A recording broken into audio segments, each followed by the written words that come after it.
Yeah.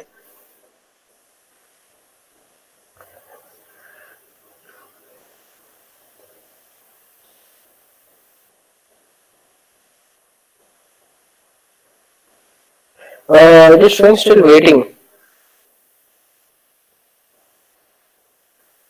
Okay. You are saying we can start or it has started? Okay, fine. Pardon?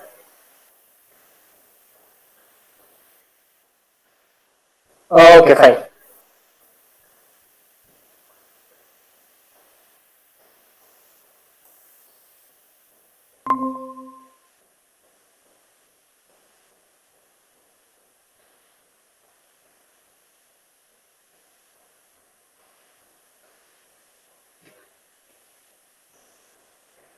You can see my screen, right?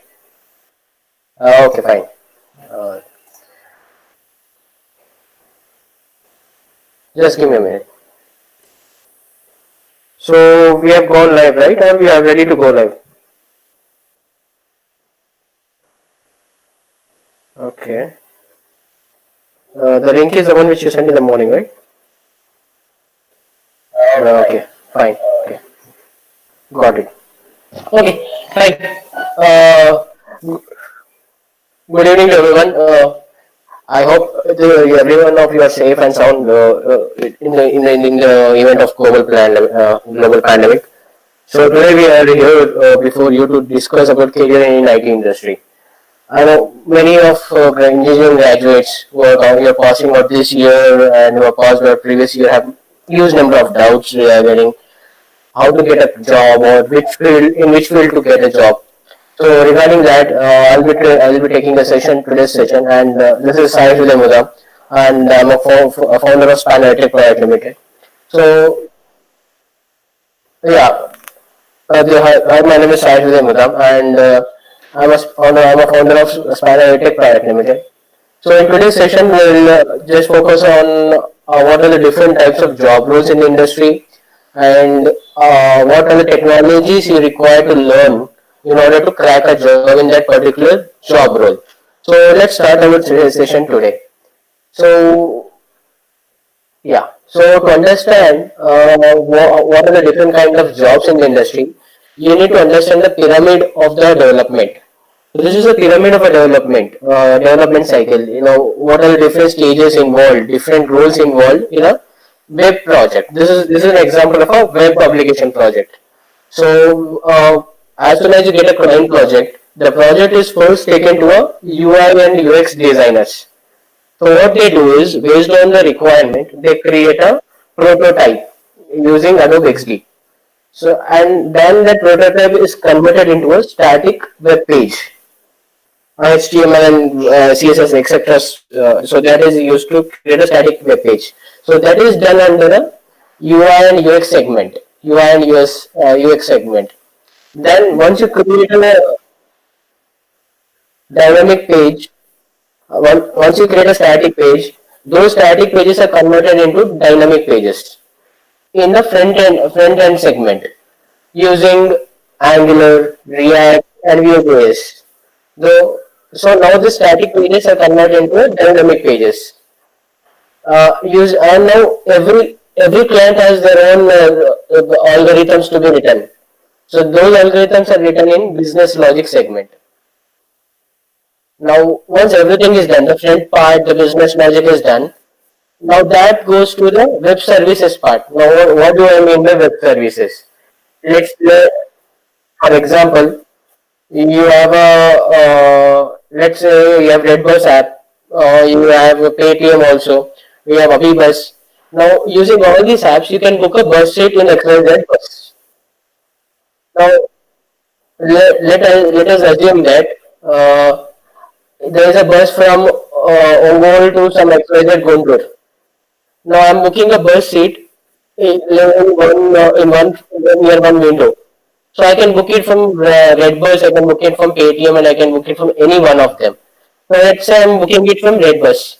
What happens is when I book a XYZ seat number 26 in one bus, the notification should go to all other apps also that the bus in that bus the specific seat has been already booked. So the intercommunication between the different apps and intercommunication between different apps and the server happens with the use of API. So that's where web service and APIs come into a play. Whatever is happening in the front end, whatever request you're giving, they take the request to the server and they give you back the reply of it. So the technology used for API writing an API is REST APIs. Now was this is the halfway down segment. The next part is backend. There are different backend technologies to be used. So whatever request you get, they analyze it, they store the data, then they give you back the exact reply of it. So that is done in the backend, and the storage of all the data is done in databases. So this is a proper pyramid diagram of what is happening in a web application. It's pretty much same whether it's a web or mobile. You have all the parts, I mean all these segments over there. And now let's focus on the different job roles.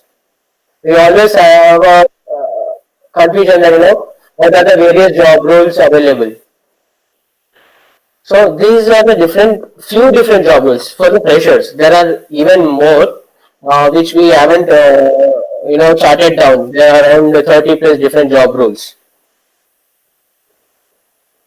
So to start with, UI developers, UI UX designer, UI UX designer, front-end developer, back-end developer, full-stack developer, system administrator, cyber security analyst, or you can also known as ethical hacking, Android or iOS app developer, and the most recent one is Flutter developer. So now let's focus on what each one of them are. What are the technologies you need to know in order to get a job in that particular segment? For example, different types of front-end technologies. In order to become a front-end developer, what are the different technologies are there in the market currently? So there are Angular framework. You have a versions of Angular JS to Angular 10 and 11 the recent. Then you have React JS. You have Vue.js. You have JavaScript, and you have Flutter. Now you get a doubt. I have many over here. Which one should I select, or which one is most demanding in the industry? To answer this, we'll have to wait until almost the last segment. I'll tell you now. I'll tell you in the last few slides how to select one particular field, how to understand the demand of that particular field, and get a job in that. So as of now, these are the different front-end technologies on which you can, if you learn them, you get a job. If you learn and you know how to implement it, you get a job over there. Now backend technologies. These are few backend technologies which are in demand right now, like Node.js. If you are a very big fan of Python, then learn Python and as well as the Django framework. So if you know Python and Django framework, you can become a backend developer. If you know Node.js, you become a backend developer. If you know Java, you are a big fan of Java, and you wanted to get into Java programming. You can get into you can learn Java Spring Boot or MVC framework. Now we get a doubt, which companies use Java, which companies use Python, and which companies use Node.js. See, Node.js and Python is pretty much used by most of the companies, but when it comes to banking sector or when it comes to financial services companies, they use Java or Erlang. Erlang is one more which I haven't noted down. These are the technologies used by banking sectors, to build their applications. Yeah, this is pretty much what happens in these are different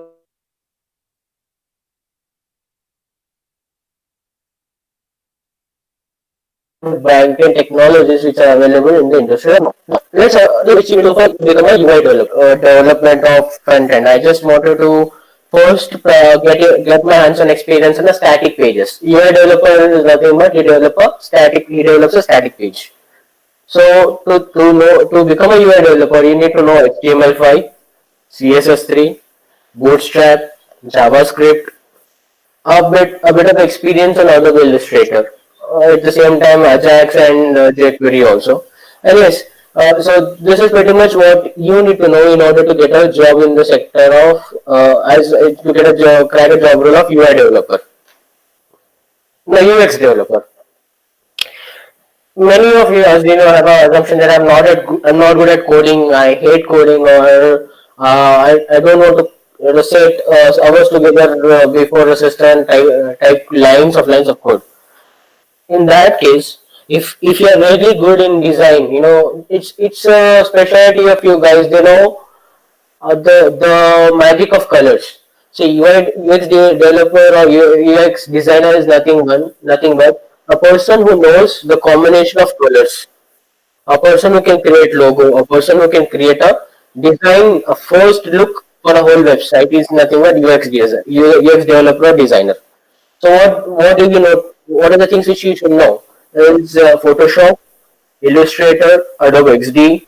You need to know how to prototype the whole website using Adobe XD, Fireworks, and in few organizations instead of Adobe Illustrator and Photoshop, they use Sketch.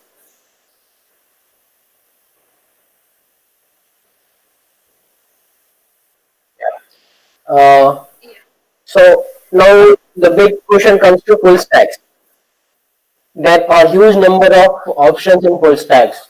So these are the list of all the stacks which are available in the industry, like main stack, modern stack, Mev stack, lab stack, LEM stack, Ruby on Rails, Django stack, and full Java full stack.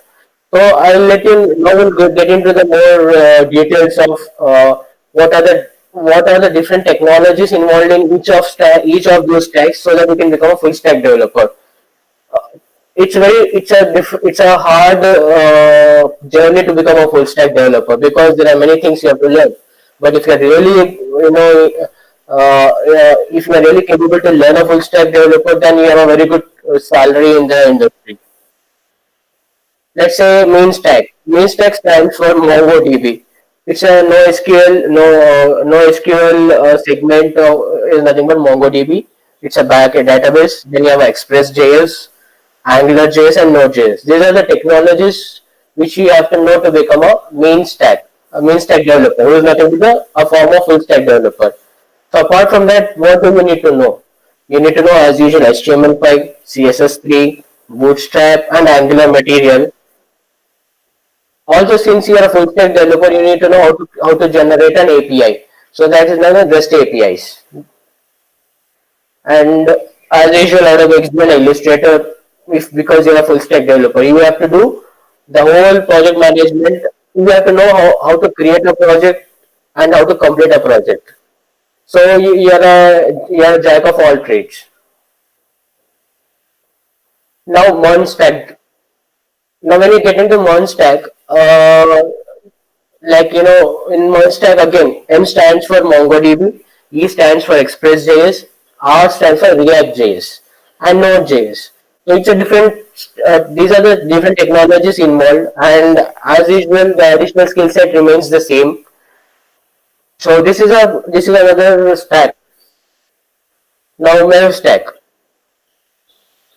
Mesh stack is MongoDB, Express.js, and Vue.js. Vue.js is also one type of a content technology, which is now in coming years, which might be more famous.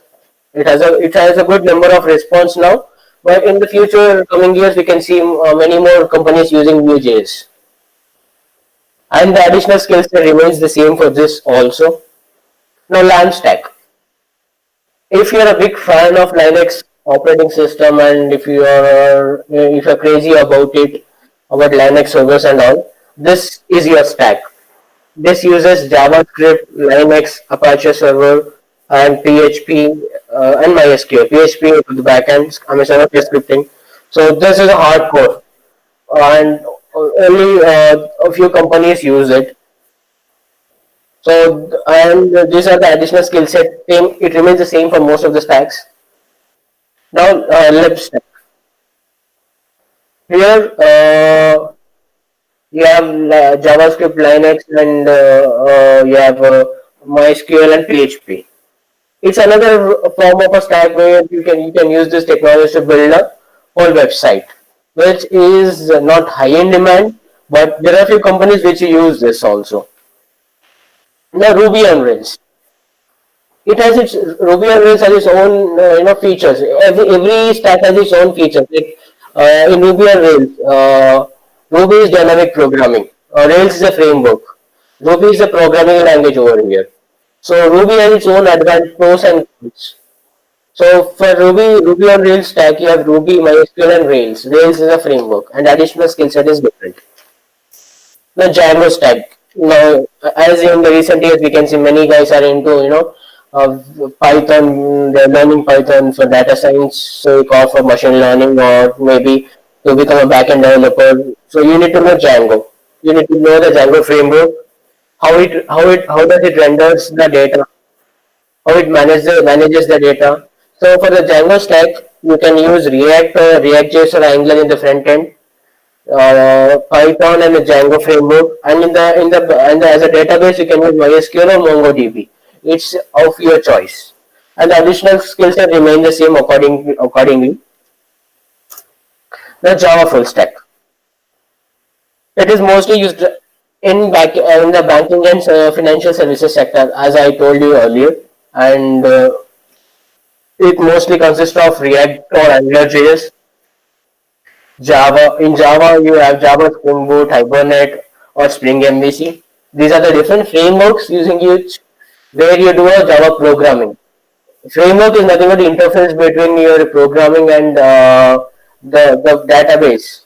So it gives you a different environment, drag and drop environment, or interactive environment to develop a programming set. Now, now you might be wondering, there are huge number of job roles now, and there are huge number of full stacks also. Which one do I select? For that, what you have to really do is understand your potential skills. Whether you're good in programming. If you're very good in programming and if you love to do programming a lot, then go for a backend developer. But so backend development is not cup of it's not a cup of cake for everyone. It's not a cup of everyone's cup of tea. It's very difficult to become a backend developer when compared to front end developer. It involves lot of programming skills. I mean, even front end developer requires it, but comparatively, it has more. So if you're really a fan of programming, and if you really wanted to get into Java, Node.js or Java programming, then I would suggest you to go with Node.js or Java. And nowadays, Python is picking up the pace, but there are many startups which use Node.js for the backend and the same time Java for the backend. The numbers of Node.js and Java is high when compared to Python using Django framework or Flask. When it comes to front end, the requirement global as when you see globally, React.js has a high number of users. So there are many startups on React.js who are using React.js for developing soft websites and all. But when you see specifically in India, we have huge number of startups or MNCs who are using Angular for building their websites, client websites and all. So you have to be tactical. You have to choose between React and Angular. You have to know which one suits you more, better. Which one is easy, has having ease of code, or which one can be used? Can you use? Which one is easy for you? Because at the end of the day, it's your comfort zone and it's your flexibility of coding which helps you to do, get a job done and analyze the opportunities, as I was telling, which is more in demand and which you can do. Compare both of them and do it. And as per salary wise, all of them to start with have a basic salary, maybe 2 lakhs per annum or 1.5 per annum to start. That's why you start in the industry. I mean, as gradually you can increase it to 3, 4, and 6 and 7 in the coming years. But to start, it's always better now rather than regretting later. So start with any startup or start with any of the company first. get experience, get into the learning curve, then you will have a better benefits in the future. Work for any company for 2 years. So most of them have habit of jumping companies from 1 year to within a years. Every 1 year they will shift from company to company. But I don't think they might be learning a lot. In order to learn initially for a fresher, it is most to stay in one particular company for a period of 2 years, get an experience, then your earning curve will increase exponentially. So this is what happens. Now, how to crack a job? Cracking a job includes two phases. Two phases. First is learning phase, another is implementation phase. Many of us don't do the both phases. We kind of mix both of them, and we get into a tense situation where we don't properly focus on what to do. So what do you do is learning phases. Learn these different segments, maybe UI, UX, or front end, or back end, or all of them. Then implement when it comes to implementation phase, start getting into an internship first. Because now the big question for you guys will be, I wanted to do two or three different roles. I don't know which one suits me best. How do you understand which one is best for you? You start your internship now, at least in core 1 or 3-2 or 2-2. If let's say first, I don't know whether I am capable with front end or back end or UI. So the first do internship in UI. Obviously, those technologies are used in front end, right? For the 3 months of internship or 6 months, be over there, learn and implement it. Don't buy the internships and some training institutes and get experience for namesake and do it. That's different. Get to a company, though they won't pay, irrespective of whether they pay you or not, learn it, develop, be a part of their development team, understand the development cycle, and learn how Scrum works, how Sprint works, and how to do the real time development. Let's assume you're in your 3-2. You'll do one job role over there for 6 months. You'll go to next internship in the summer. You'll be doing it for 3 months. Then you'll go for one more internship for next 6 months, and next 6 months one more internship. So when you end up doing around 3 to 4 internships, you'll understand which role suits you better. Whether UI UX you're good at UI UX or front end or back end. Now you can focus on any one segment by focusing on any startup or any MNC. You can get over there, get a job in that particular segment, and focus on it. So this is one way to do it. The another way, if you are very good enough and you are lucky enough, you found the right choice in the first phase. Let's say you are very good at UI UX and you found the right company with you, and you are doing internship there for 3 months to 6 months. Focus on how you can convert those 6 months into a pre-placement offer later on. In the sense, you get a placement before you get a placement directly.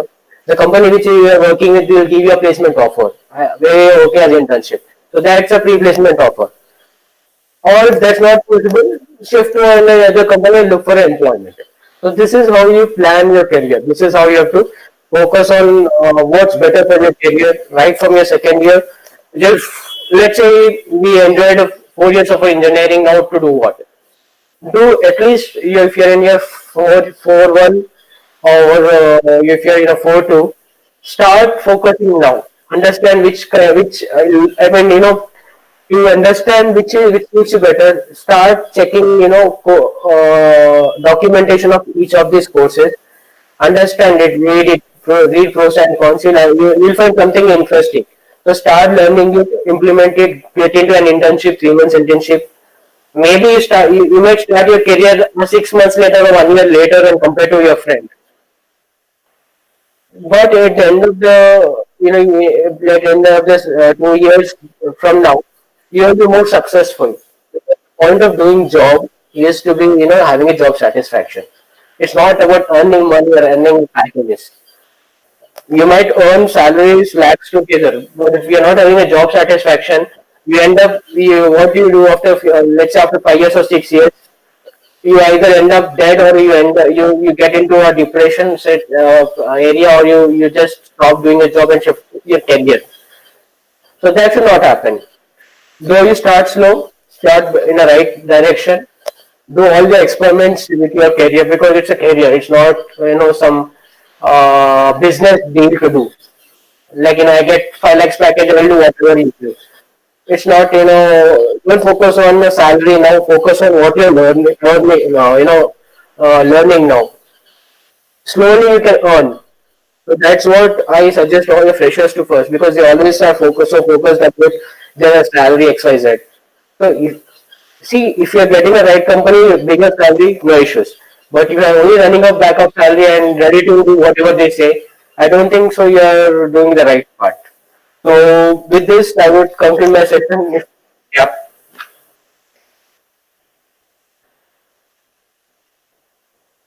Okay, fine. See, there's a difference between resume and CV. Many of you get confused between resume and CV, curriculum and resume. I don't think so. Guys can, freshers can build a resume, because resume requires you to have a experience, and you have to dump all your experience over the period of time in over there. But it is better for you to prepare a CV, because as you don't have much of internship experiences in it, it depends upon, let's say Sai Uday, when he is a fresher, he has as a fresher he has already done 4 or 5 internships. So what should be in my resume now? Because I've done 4 or 5 internships, I have to mention my all each and every internship, what I've done over there, what was my role, what is the project, and what did I learn over there, what were my responsibilities over there. So when you note this all, a person who is screening your resume will understand that, okay, this guy has this guy has experience of 3 or 4 internships. Okay, he has done this internship, this project, and this was his role over there.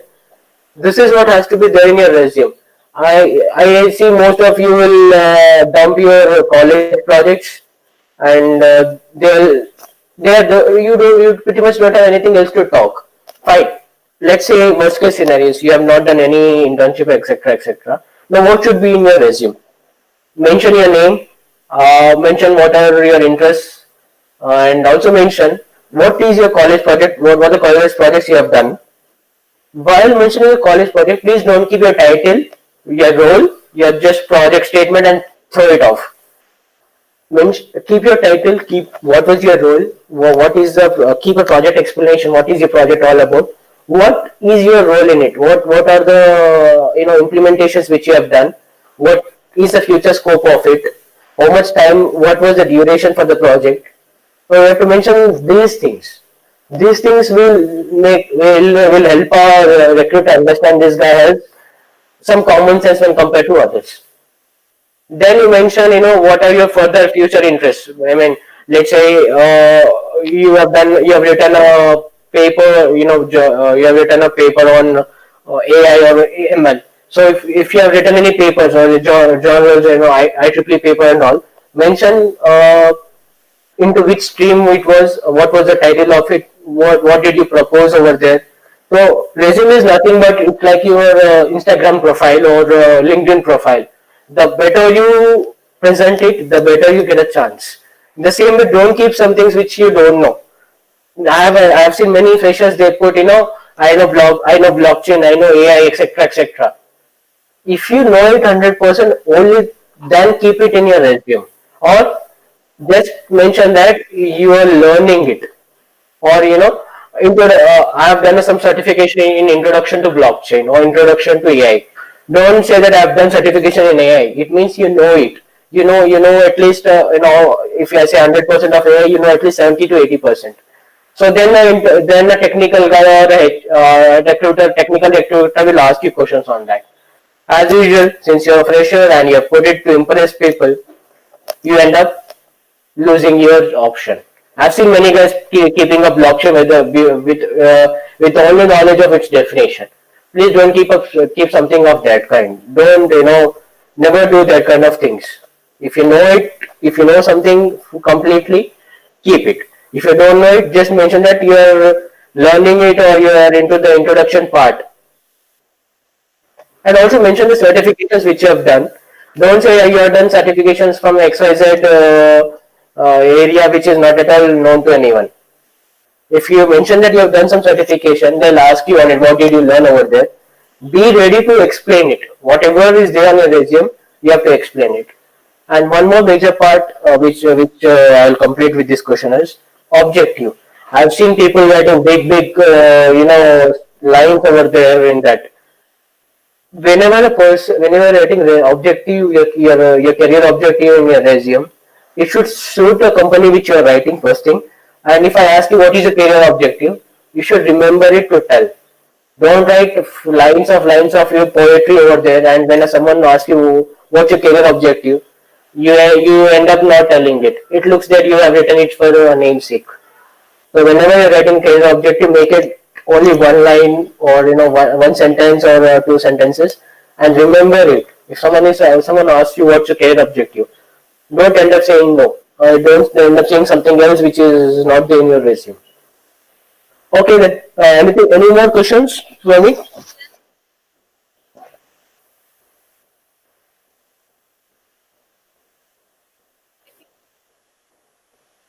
Okay. Okay. Okay. Fine. See, the questions which you have asked are actually there are two questions on it. One is national-wide drives. I mean national-wide exams, and placement exams is one segment, and the campus drive is one segment. Actually, both of them are pretty much two different segments overall. So let's focus on let's say nationwide talent hunt or placement exams like TCS, NKT or Core Vita or Infinity XYZ. There are a number. So you need to understand which the time cycle of them. Let's say InfyTQ exam happens in year 3-2. They allow you to write when you're in the third year and second semester. Whereas a TCS exam or any other many MNCs will conduct their exams when you're in 4-1 and continuity to the 4-2 and XYZ. Now each exam has their own business, their own syllabus pattern.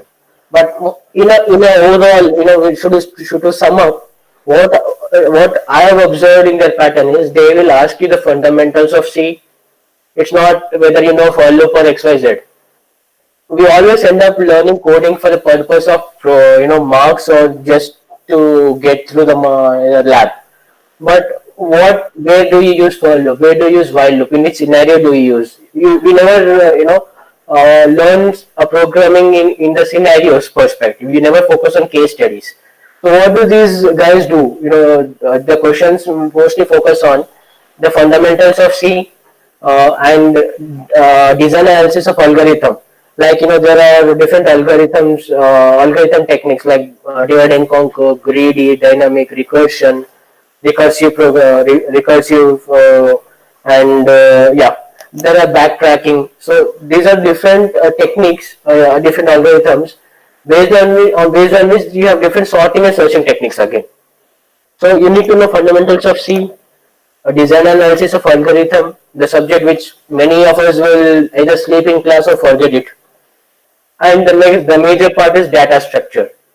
What is the point of learning some programming when you don't know how it is actually arranged in the back end of system?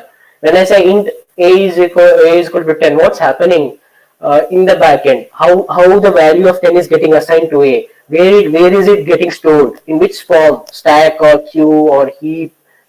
So this is what you have to learn to crack those exams. I know it sounds very difficult now, but what's the point of learning computer science or IT when you cannot when you're not focusing on this kind of education? Where the right point to learn any programming is understand how the compiler works or interpreter works and how memory allocation is happening in the backend. That's what you have to focus on. You don't focus on for loop lines of code programming. You got right output done. So these are the topics: fundamentals of C, DA, DS. I mean data structures, design analysis of algorithm. Few companies give you option of Java or C. The rest remains same. And now when it comes to InfyTQ, these guys give you option of C, Java, and Python. Most of us will rush to the exam to write in Python. Again, they'll ask for InfyTQ specifically. They ask you to complete your certification in. You have to complete certification in Python, object-oriented programming in Python, then DA and DS in Python, and DBMS. So these are the different segments in InfyTQ which you have to complete and which you have to secure around 65 percentage when they keep an exam. It means you got certified in that. So when you get more than 65 in that, then you are eligible for direct interview, HR round or technical interview round. This is for 3-2. The guys are in third year and second semester. InfyTQ I'm talking about. The rest, Core Vita, TCS Core Vita and TCS NQT or Digital XYZ, they focus on your C or Java, data structures, design analysis of algorithms. And use cases, they will give you use cases. You need to know which algorithm is, you need to know the space and time complexity, which is more optimal to use. They don't see, number of code or output. They see how optimal you are writing. They have seen people who have written a program. Let's say 4 programs were given to them. They have written only 2. 2 were executed properly, and the rest of other 2 programs, they were not executed, but they have written, the way they have written is very good, and they got selected. There are students who have executed all 4 of them, but they didn't focus on time and space complexities, and they got rejected. These guys don't focus on result. They see the way you're writing it, the way you're focusing the code. So this is pretty much what happens in national wides. Now, when it comes to your campus placement, when you are competing with your own colleagues or your own friends for a job, it's all about a race. Let's say in a class of 100 guys or 200 guys, you are one of them. Now, how do you prove to a technical guy, to a technical round or HR round? Because if you get through written test, then written test XYZ, aptitude, etc., and that stuff. Now you get into technical and HR rounds. How do you prove yourself that you are capable of it? They don't ask you XYZ. They'll only ask you what's there in your resume. Obviously, if you say you are good at C, they'll ask you questions on C. If you say you're good at Java, so they'll ask you on Java. So never present something which you are not known to it. And when you're answering them, just keep a common sense over there. The problem with many HRs is that, many freshers, many applicants who are attending a campus placement, they always forget they are in present. A HR or a technical guy will ask you one question and you end up giving him 2 answers. Answer to the question which he has asked you. Don't give him extra answer so that he'll add the other point and he'll ask you one more question. So most of the freshers, what they do is they give you they always give their interviewer unwanted answers, extra information, and dig their own grave. This is what happens every time. To crack an interview, answer to the point which is asked you. Don't give them extra information to impress them. It will affect you a lot. So it's very simple over there. When you're competing with that, you need to have a good communicational skill set. For campus placement, your communication will play a major role. From when you compare a guy with a very good knowledge but who couldn't get placed, but a guy with a normal knowledge, normal programming skill set, he hardly get through all the rounds, but because of his communicational skill set, he'll bag up the interview. So this is what happens. Your communicational skill set. Yeah, this is pretty much happens.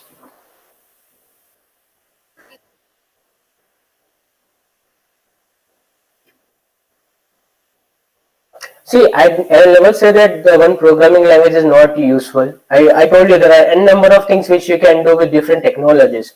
See, the problem with freshers is, if I say blockchain has a very good demand, all the freshers will run backup blockchain. If I say Angular is a high in demand, everyone will run a back of Angular. It's not what is in demand and what is not in demand. See, let's say Python is there. At the same time, to why many are learning Python? They're saying we want to become data scientists. We want to become machine.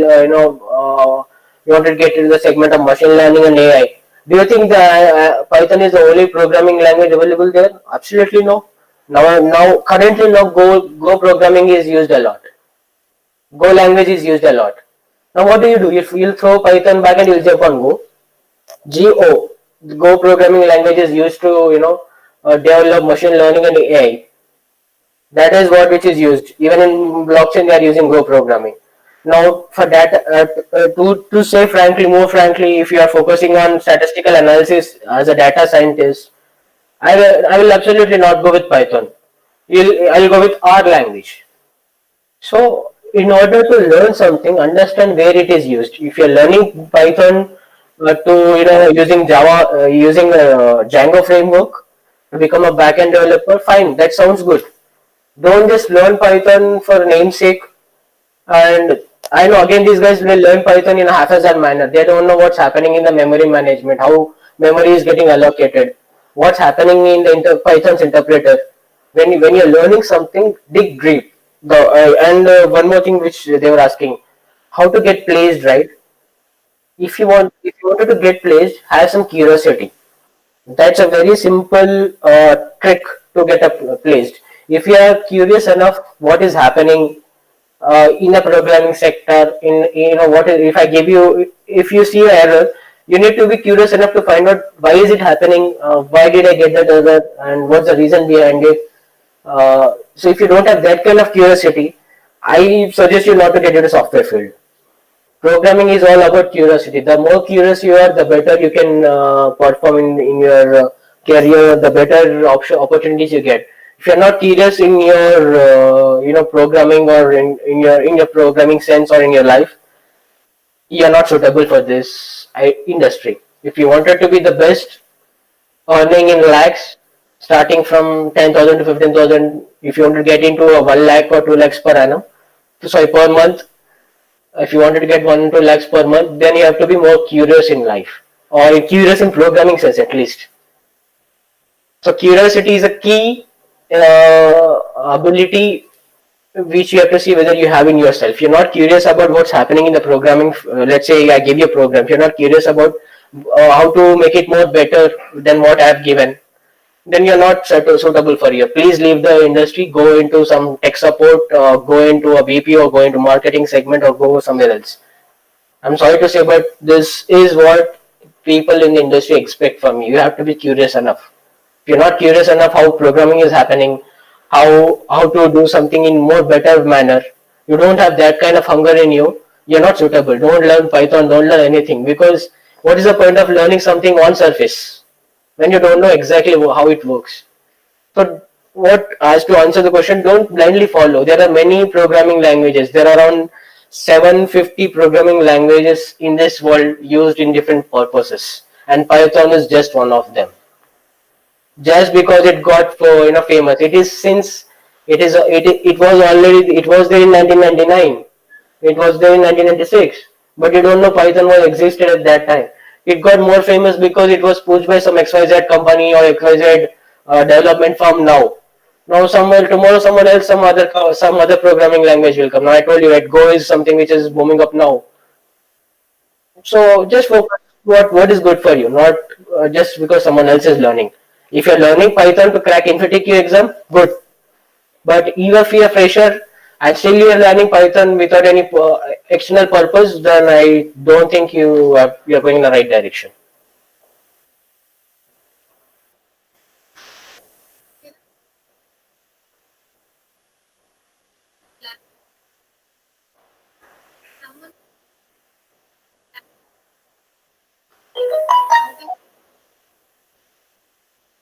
See, for technique, if someone is really good in technical skills, okay, fine. All he has to do is get better in communicational skills, because communicational skills play a major part wherever you go. If you have to get high in your career, let's say if you're looking at becoming a team lead or project manager or XYZ, you cannot expect in them to be without communicational skill set. You have to have a proper communicational skill. If you don't have a communicational skill, I'm sorry, you are not fit. You need to learn because see, just imagine if you don't know Telugu, if most of our viewers native language is Telugu, right? Just imagine you know that 50-30% of Telugu and you come and you try to deliver a speech and all. Will anyone accept? No. So in the first scenario where a person is technically strong, not he doesn't have a communicational skill set, there are few startups which will ignore it, which will focus on technical part rather than the communicational part. But down the line in your career, you need to develop that communicational skill set. At least to crack an interview, right? If someone is asking you something, if you're not able to tell him, see again there are two segments over here. Not knowing English is different. Having a fear of expressing is very different. If you can't, if you let's say most of the interview guys they'll ask you, okay, at least tell in Telugu. If you're not even able to tell in your own native language, whatever you have learned, you're not technically strong, boss. The thing is, you're not up to the mark. You can only become technically strong when you can explain something which you have understood. Any language, Telugu, Hindi, whatever it is, doesn't matter. Later on you can learn English. To learn English, you have 2 to 3 years. There are different opportunities. I mean, courses, apps, etc., etc. But what they look is your ability to explain. At least in Telugu, if you are able to explain what is the cycle and what's happening, then you are in. At least you will get into few companies. Not might be into many companies. The other segment is people who are very good in communicational skill set. They need to be clever enough. They are not very good in technical. They know it. It is how you convince the person that you know your communication is very good, but given certain period of time you will develop technically and you will show to them. So you have to understand the reason why you are not good in technology. Is it because of your carelessness, or is it because you're a slow learner, or it is just because you don't care? If you're a slow learner, not a big issue. If you're careless enough, how do you prove to your recruiter that you are serious now?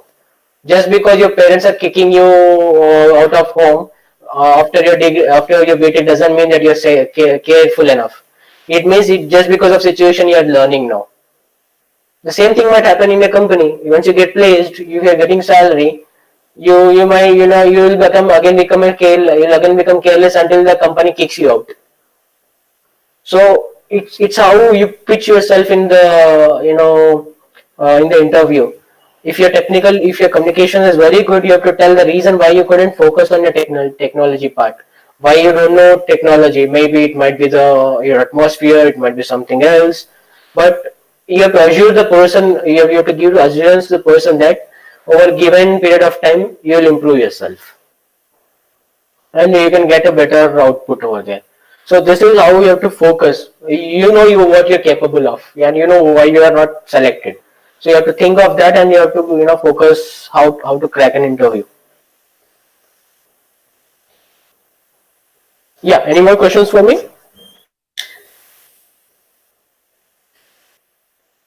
Yeah, sure.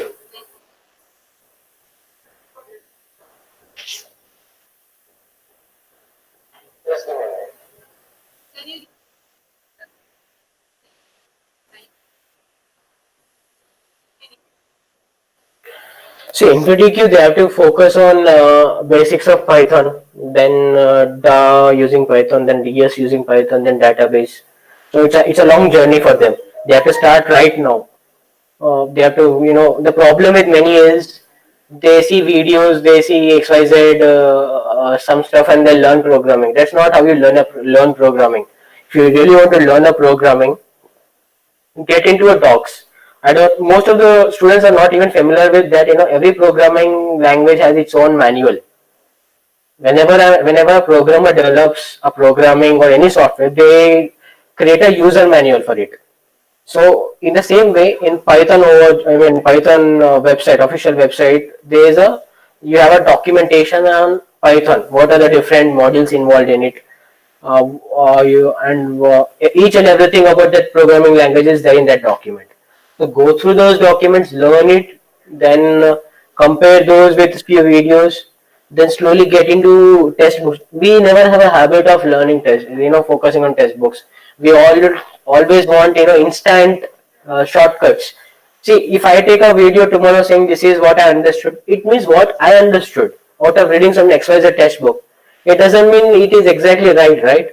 So you have to read those textbooks, written by some programmer or some expert or scholar in that particular area. Then compare that with some other videos, you'll understand. Don't directly depend on some YouTuber or some XYZ trainer and give your whole career in keep your whole career in his hand. He's just interpreting what his mind has understand it. He's not telling you what actually is. So that is what you have to understand. There's a huge difference in that. So focus on, there are many textbooks or scholar articles on how Python is used or data structure is used. Uh, so that is for the 3-2 guys. They have to start because in February or March slots will be open, exam slots will be open, and mostly it will be from exam. The exam will be in March or April or June, or the spread it is spread over that period. So you have very less time. If you start at least 3 hours, 2 hours to preparation from now, only then you will get placed into that. That is the first placement which a 3-2 or you will get in your placement exam. You will get in your career. So try to crack it because Infosys has a very good reputation in the industry. Yeah, and when it comes to cracking drive, the only thing which I would suggest you is please be careful how you're talking to an interviewer. The problem with many freshers is they don't know how they are talking. Don't talk to them how you talk to your boyfriend or your girlfriend. They are an industry person. They are a person from the industry. They're not your friends. And don't get at the same time don't get scared of them.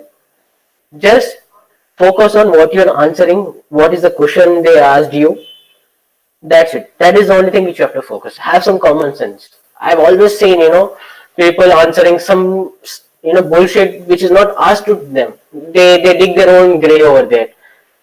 If I ask you what's your name, just tell me your name. If I ask you what you're good at, just tell me what you're good at. Don't tell me I'm also good at this, etc., or I'm planning to do this. When I ask you what you're good at, just tell me you're good at Java or C. Don't give me extra information that I'm also planning to do research on blockchain. No, I'll start asking you why you wanted to do that, why you wanted to do this, etc. So whatever is asked to you, only answer to that. Don't give extra information. That will be a feeding point for an interviewer, whatever the extra points you're giving. And since you're in the campus placement, verbal ability, aptitude is compulsory for you. Because why do companies keep it? It's not that it's important. It's because to scrutinize let's say there are 1,000 guys who are applying. How do I know which minds are better or who has more ability to think logically? It's based on aptitude and verbal ability. So that's the reason they ask you those questions. Doesn't mean that if you know it, you are clever. If you don't know it, you are worst case. To just clear out to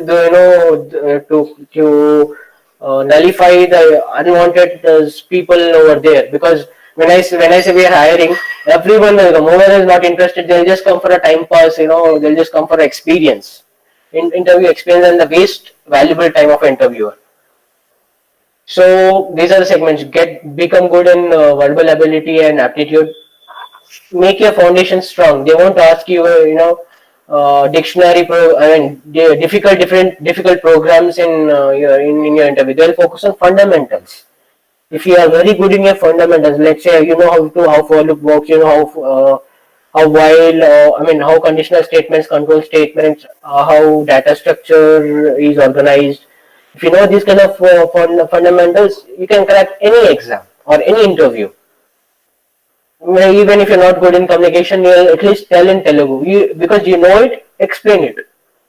And now the major question you can ask, there are many guys who are technically strong, but you cannot explain why. They know it, they mugged up answers, they got high percentages. The only thing which they don't know is technical terminology. My mentors always told me that, you have to be very good in technical terminology, whether in marketing, whether in technology, or whether in any job field. You need to know your own technical terminologies. Every segment has its own technical terminology. Let's say scope of a variable. What do it do? What does it mean? It means if you say a is equal to 10 and until which particular number of code or which area the values has its own scope until when it is valid. Now, how do you know the scope of variable or the scope of a function? In C, you have a brackets, flower brackets. So whatever is within the flower brackets, it means it is within the scope of that. That's the scope of that particular function or a variable. So these are technical terminology. So know the technical terminologies first. What we do, we take guides, we mug up answers, we write exams, then we'll get percentages. We'll take notes from professors, written shorthand notes. We never focus on what are the technical terminologies given by a scholar. The books which are written is not just for time pass sake. There are technical terminologies included in it. You might not get a good knowledge, exact what you require from it, but you'll at least understand how to communicate technology with someone else. Because what is book? A person who knows it is communicating with you. Whatever he is knowing, he is telling you. He is communicating with you. So you can understand, okay, how to communicate about a file, how to communicate about a heap structure, heap or tree or graphs. He is communicating with you. He is telling you. He's sitting beside you and is telling you. That's what he is communicating over there. But we often depend upon videos and short notes. So that's where the biggest drawback is. That's where many freshers fail in their interviews. They have the knowledge, they know it, but they cannot explain it. That's it. Anything else? And one more thing is like I'll complete it. When you ask me about resume, don't create fancy resumes. No one cares about how fancy your resume is. They'll only see how good it is. I have seen people carrying one page resume and it looks so awkward. Please check grammar in it. Please keep in a proper alignment. So at least make it decent. Don't make it too much of artwork, less of content. Fine. I hope it will. Today's session is useful for you guys, and have a nice day. And all the best for your careers.